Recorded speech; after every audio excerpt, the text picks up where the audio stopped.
تباشر تعطي دوافع نصر واسع مجاله اقبالهن يجذب عيون الجماهير نهر المزاين يطيب احتفاله ما بين شقر بين حمر مغاتير نعم الينوب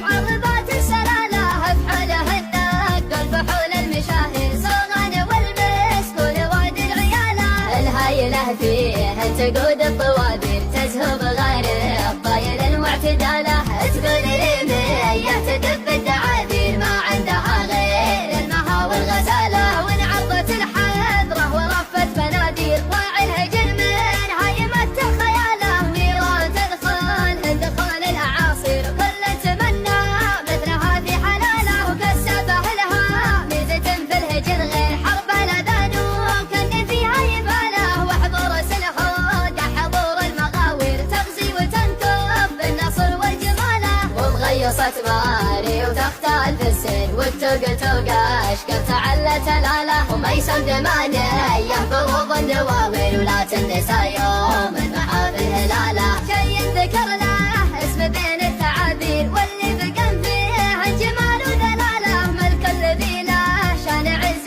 وتقدير خليفه بن سيف وعسى النصر فاله شيخ المدحه ما بنحتاج تبرير المجله تشهد له يا عداله حضرة سموه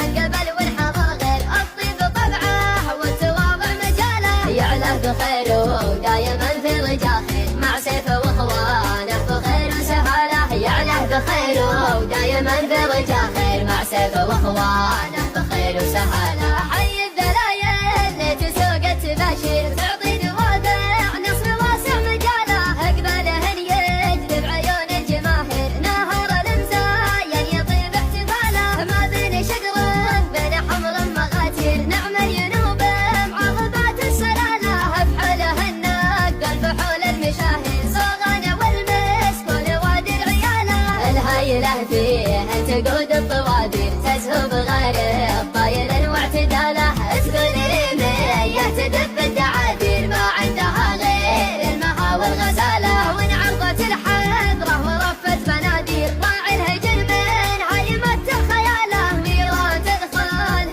دخول الاعاصير كل تمنى مثلها في حلاله وكسبه لها ميزة في الهجر غير حرب الاذان وكان فيها يباله وحضور سلحود حضور المغاوير تغزي وتنكب بالنصر والجماله ومغيصة ماري وتختال في السن والتوق توقع اشكر تعلت الاله وميسم دمانيه بروض النواوير ولا تنسى يوم